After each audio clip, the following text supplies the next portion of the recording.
Hi hello friends, welcome to మిర్చి truck blogs. ఇవాళ మన వ్లాగ్లో గుంటూరు టు గుంటూరు లోడింగ్ చిన్న వీడియోలో చూపిస్తాను, ఎట్లా ఉంటుందో ఏంటో. హలో ఫ్రెండ్స్, మనం లోడ్కి అయితే వచ్చామన్నమాట. మిర్చి లోడ్కి చూడండి ఒకసారి. మిరపకాయలు ఎట్లా ఎండబెడుతున్నాడో మన బస్తాల్లో ఎత్తి మన బండికి ఎత్తారనమాట. అంటే డే టైం అవ్వదు, నైట్ టైం అయిద్దని చెప్పారు. ఇంతలో ఈ బండికాడికి వచ్చాం. బండికాడికి వచ్చి మూకులు తొక్కిద్దాం అనుకున్నాం. మూకులు అయితే తొక్కిచ్చేసాను చూడండి. అంతగా దిగలేదు, మళ్ళీ రెండోసారి తొక్కించాలి. ఎందుకంటే మనం గేట్లు పాస్ అవ్వదు. స్టిక్కరింగ్ అయితే చేయించాను చూడండి ఒకసారి. ఈ బండికి అయితే నేను వెళ్ళట్లేదు, పార్ట్నర్ అయితే లోడ్ అయింది బండి. నెక్స్ట్ డే మనకి ఈ బండి కూడా లోడ్ అయ్యి వచ్చేసింది. నైట్ టైం అసలు నేను లోడింగ్కి వెళ్ళనే లేదు. మన వాళ్ళు నైట్ వాళ్ళు లోడ్ చేసి ఇచ్చేసారు మనకు బండి. వాళ్ళే పాయింట్లో పెట్టుకుని లోడ్ చేసి ఇచ్చేసారనమాట. చూడండి ఒకసారి. ఆల్రెడీ బయలుదేరి కూడా పోయాను సాయంత్రం పూట. గీకులు అయితే నేనే తొక్కించుకున్నాను బండి లోడ్ చేసిన తర్వాత. వాళ్ళు లైట్గా మోకులు లాగి పెడతారంటే మన ముఠా వాళ్ళ దగ్గర వచ్చి టైర్ కింద పెట్టి మోకులు అయితే లాగించుకోవాలి. ఆ వీడియో ఒకసారి చెక్ చేసుకోండి, నా అకౌంట్లో ఇంకా ఉంది షార్ట్స్లో. నాయుడుపేట అయితే వచ్చేసాము. జర్నీ మొత్తం స్కిప్ చేశాను, ఎందుకంటే మొత్తం రోడ్ చూస్తూ ఉంటే బోర్ పడుతుంది కాబట్టి రోడ్ జర్నీ మొత్తం స్కిప్ చేశాను. నాయుడుపేట అయితే వచ్చేసాము చూడండి ఒకసారి. బ్రిడ్జి అయితే నాయుడుపేట వాళ్ళు డైలీ చెన్నై తిరిగే వాళ్ళు అయితే బాగా గుర్తుపడతారు. కొత్తగా వేసిన ఔటర్ రింగ్ రోడ్కి. ఇంతకుముందు ఔటర్ రింగ్ రోడ్ లేదు, లెఫ్ట్ సైడ్ రోడ్ ఉంది. అది ఆ బ్రిడ్జి కింద నుంచి వెళ్ళిపోయేవాళ్ళం. తిరుపతి వెళ్ళాలన్నా, శ్రీకాళహస్తి వెళ్ళాలన్నా ఈ రోడ్ నుంచి వెళ్ళాలి. మెయిన్ రోడ్ అన్నమాట ఇది, తిరుపతి కాళహస్తి మెయిన్ రోడ్. చూడండి ఒకసారి. ఈ రోడ్లోంచి వెళ్ళాలి. అటు నుంచి వచ్చే వాళ్ళకి అటు సైడ్ రోడ్ ఉంటుంది బ్రిడ్జి ఎక్కడానికి. ఇంతకుముందు ఏంటంటే బ్రిడ్జి లేదు కాబట్టి అటు సైడ్ లోన్ నుంచి వెళ్ళాల్సి వచ్చేది. చూడండి ఒకసారి, ఇటు నుంచి వెళ్ళాల్సి వచ్చేది.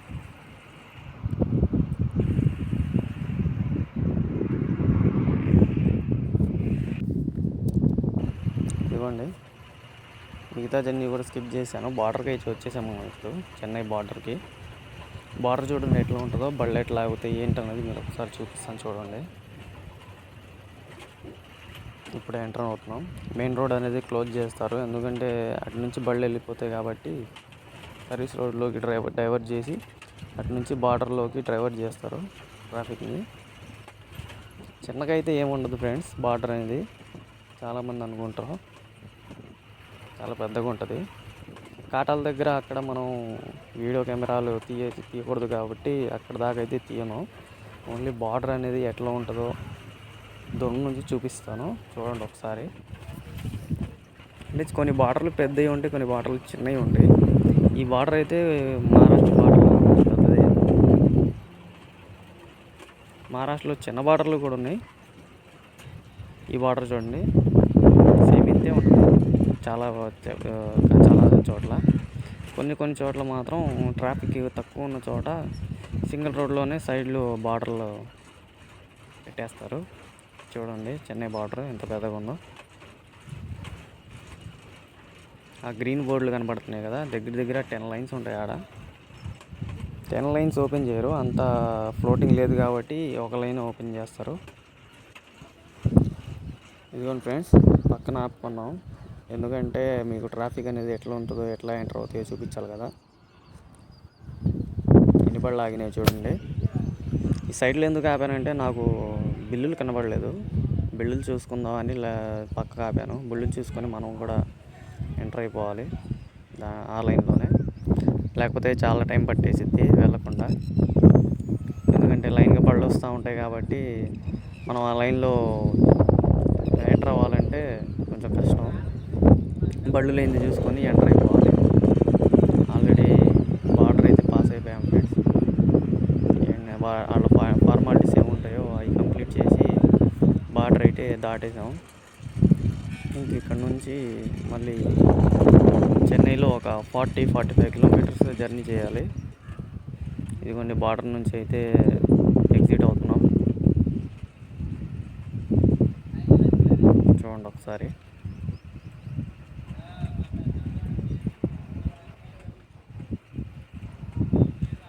ఇప్పుడు వెళ్తున్నాం కానీ బండి మనది ఇవాళ అన్లోడ్ అయిద్దో లేదో అన్నది తెలియదు.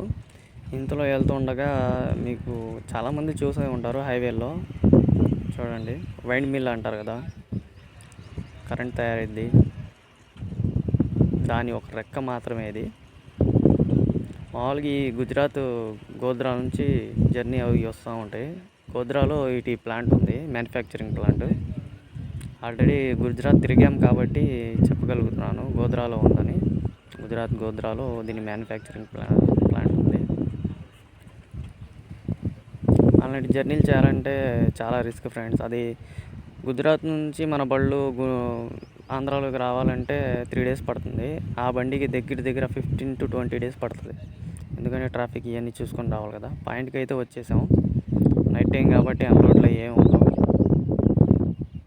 బండి అయితే పక్కన పెట్టుకొని పడుకోవాలి. ఇప్పుడు పార్సల్ అయితే తెచ్చుకున్నాను, అవి తినేసి పడుకోవడమే. చూడండి ఒకసారి ఎట్లా ఉందో. నైట్ టైం జాగ్రత్తగా ఉండాలి, కింద పాములు అవి వస్తూ ఉంటాయి. అవుట్స్కట్స్ కదా, సిటీ అవుట్స్కట్స్ ఇవన్నీ. రెడ్ హిల్స్ అంటారు కదా, రెడ్ హిల్స్లో ఇవి ఒక గోడ. నెక్స్ట్ డే మార్నింగ్ ఫ్రెండ్స్, ఇది చూడండి ఒకసారి. అసలు అన్లోడ్ అవ్వదు అనుకున్నాను నేను, 2 or 3 days పడుతుంది అనుకున్నాను. అలాంటిది నెక్స్ట్ డే మార్నింగే పట్టలిప్పు తీసేయండి అన్నారు అన్లోడ్ చేసుకోవడానికి. ఒక 7 bags వేరే బండ్లో వేయాలి. ఈ బండిలో వచ్చి మన ఫుల్ బండి వేసేస్తారు. ఈ పక్క బండి గ్రీన్ కంటైనర్ ఒకటి ఉంది పక్కన, దాంట్లో ఒక 7 bags అనేది వేయాలి. దీంట్లో ఈ కంటైనర్లో దీంట్లో ఒక 7 bags వేస్తే మిగతా మొత్తం బండి పెద్ద కంటైనర్లో వేసేస్తారు. పట్టలు అయితే నేను కింద మూకలు అయితే తీసాను. ఇంతలో మూటా వాళ్ళు మేము కూడా పట్టలు తీస్తాము, 200-300 ఇస్తే చాలు అన్నారు. ఇంకా మనం ఎందుకులే అని వాళ్ళ చేత్తోనే తీపిచ్చేసాను. చూడండి ఒకసారి. ఆ బండి గ్రీన్ కంటైనర్కి అయితే 7 bags వేస్తున్నారు. చూడండి ఒకసారి.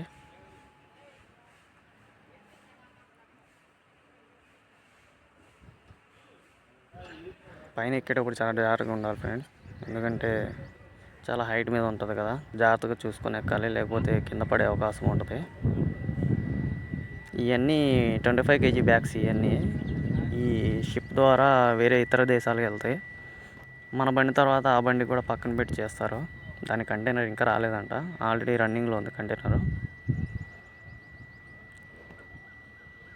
చూడండి ఫ్రెండ్స్, 7 bags వేస్తున్నారు చూడండి. ఈ 7 bags వేసి ఈ కంటైనర్ కంప్లీట్ అయిపోద్ది. ఈ కంటైనర్ ఇంకా బయలుదేరిపోద్ది.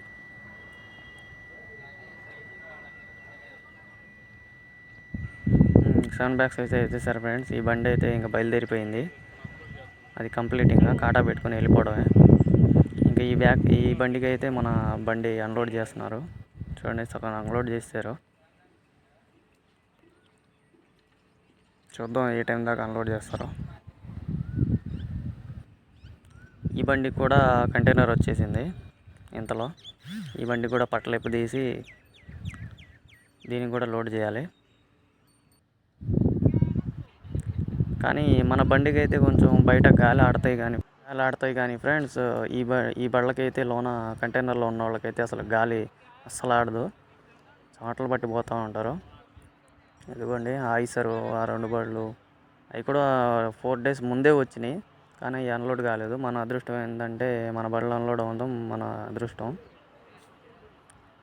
ఫ్రెండ్స్, సాయంత్రం అయిపోయింది.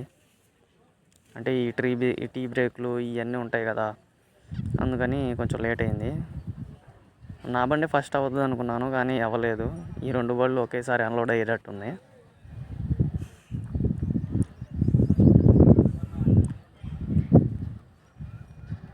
నైట్ టైం అయిపోయింది కాబట్టి కొంచెం లైట్లు వేసుకొని చేస్తున్నారు. ఇదిగోండి లాస్ట్కి వచ్చేసింది. ఆ బళ్ళు మన బళ్ళు 2 కాటాకి వెళ్ళాలి. 2 ఒకేసారి అయిపోయింది కాబట్టి ఆ ఫస్ట్ కంటైనర్ వెళ్తుంది కదా, ఆ బండిది. ఈ 2వ కంటైనర్ వచ్చి మన బండిలో లోడే ఈ కంటైనర్లో వేశారు. అందుకని 4 బళ్ళు కలిసి వెళ్తున్నాం కాటాకి. చూడండి ఒకసారి.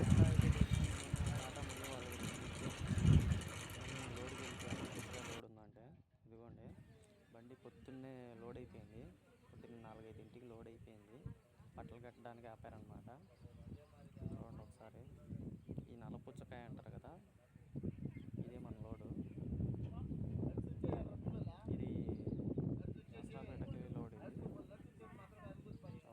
ఇట్లా లోడ్ చేశారు. ఇంకో ట్రాక్టర్ వేయాలి.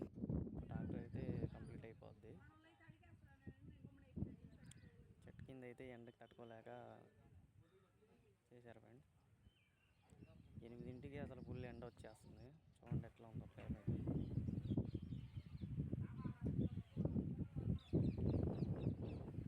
నీట్గా ఉంది, బాగుంది కదా క్లైమేట్. ఇదిగోండి, సాయంత్రం అయిపోయింది మనకి వదిలేపాటికి. 6ంటికి 8, 9ంటికి బండి లోడ్ అయితే కాటా పెట్టడానికి మనకి 7 అయిపోయింది. చూడండి ఒకసారి.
ఈ రెండో రోజు నర్సాపేట వచ్చేసాం. దగ్గర కూడా మధ్యాహ్నం 12 అవుతుంది. 12 అయిపోవడంలో మొత్తం కాయలన్నీ దింపేసారు చూడండి. ఓకే ఫ్రెండ్స్, మన బండి అయితే అన్లోడ్ అయిపోయింది. Thank you for watching. Like and subscribe friends.